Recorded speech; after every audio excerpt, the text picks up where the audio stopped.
Thank you for inviting me to tell about Greyfriars Garden. So Greyfriars Garden is a stalled space in the merchant city in Glasgow. My name's Irene Graham. So, I don't know if you can see where this is. So, we are bounded by High Street at one side, George Street and Ingram Street. And the arrow is pointing to the actual site. This is what it looks like in midsummer, in the sunshine. Our plots are 1 metre square. Hence I've given out this little thing on square foot gardening, what you can do in 1 square foot.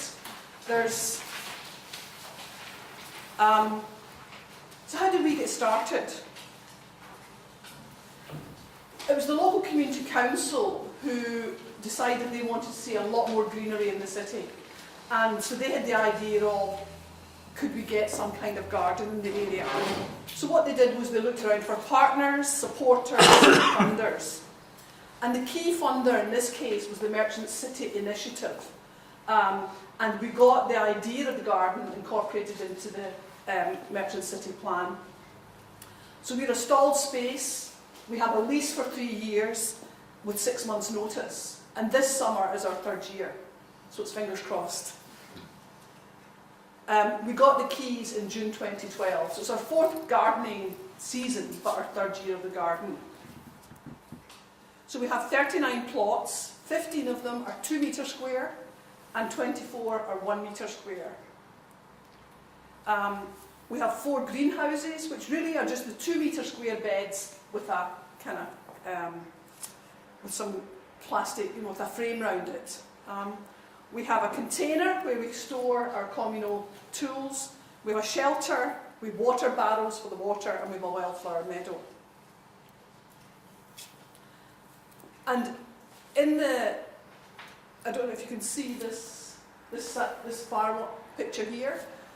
We've now got a 7-8 story building. That empty site that was in one of the earlier slides is now an 8-9 story building, which cuts out the light for a lot of the garden, the west coming light in the late afternoon, but it won't take it down. So how do we run the garden? We created a constitution, because although the community council set up the idea and got the whole ball rolling, actually it's a separate organisation who runs it. So once we got allocated the plots, we set up a constitution, we created our own garden rules, and looked at health and safety issues. We looked at the membership criteria, because if it's not an open public space, you'll have to decide if you want a growing space, is it open to the public? Like woodlands, or like ours, we're fenced in. How do we create the criteria? And the criteria is really to do with where you live. If you're in the boundary of the Merchant City Community Council and the Drygate and Ladywell housing area, then you're eligible. So I've got the situation where my neighbours across the road aren't eligible to get a plot in the garden. So we set up a committee, we hold an AGM every year, we have meetings, and at first the meetings were seemed like every week. They weren't, it seemed like that. So in the early days, almost before the garden, we had loads and loads of meetings with anyone who would talk to us, because we get very frustrated about not knowing what was happening. But now really they're just as and when we need them, and very often these sometimes morph into social occasions. We have an annual fee. For our garden we charge £10 a year, no matter whether you get a 2 metre or a 1 metre plot, and there's no discounts. Okay?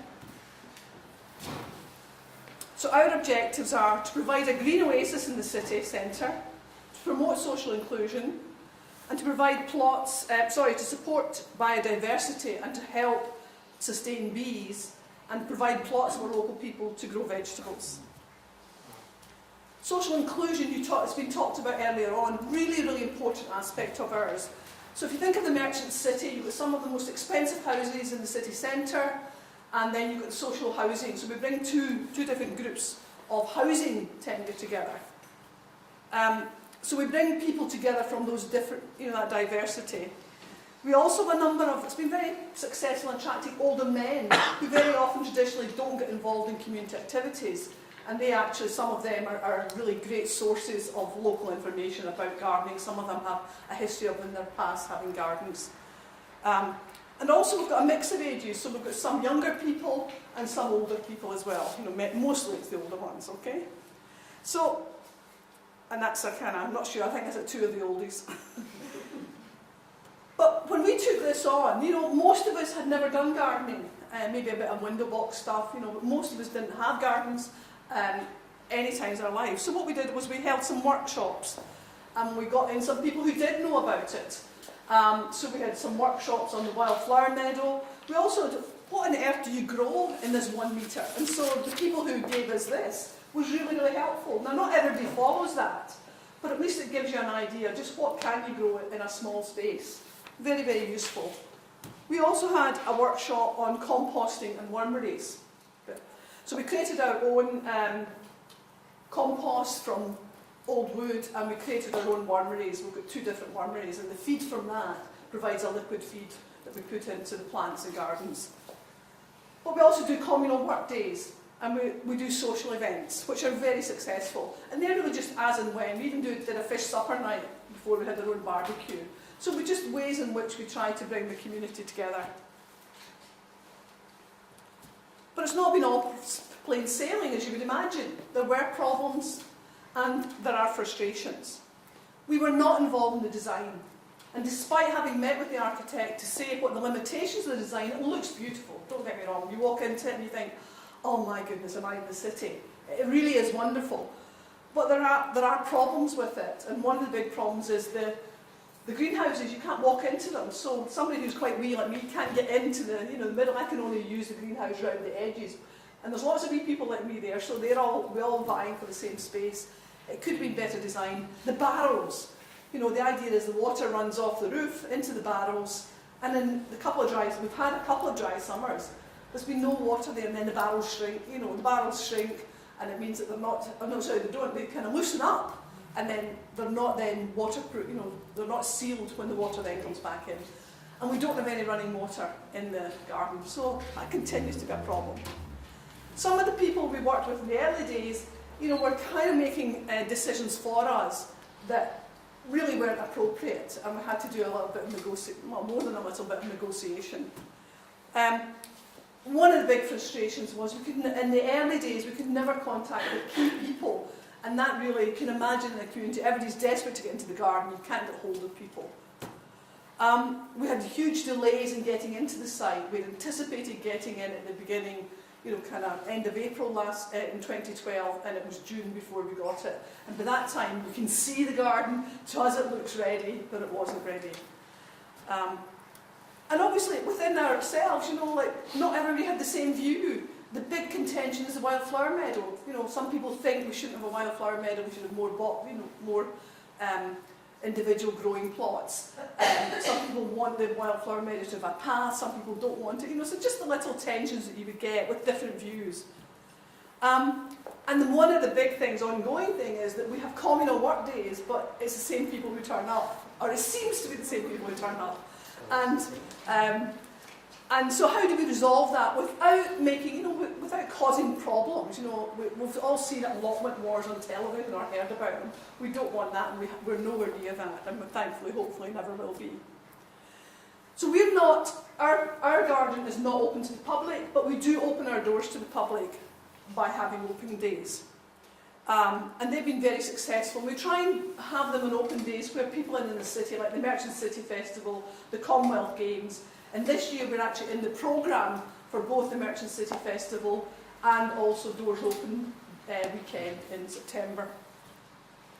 And that's been very successful in attracting people to come and visit the garden. So just some things that obviously people are here from different perspectives. You maybe haven't even decided if you are going to have a garden or whether you're going to have a public, a performance space or an outside gym or whatever.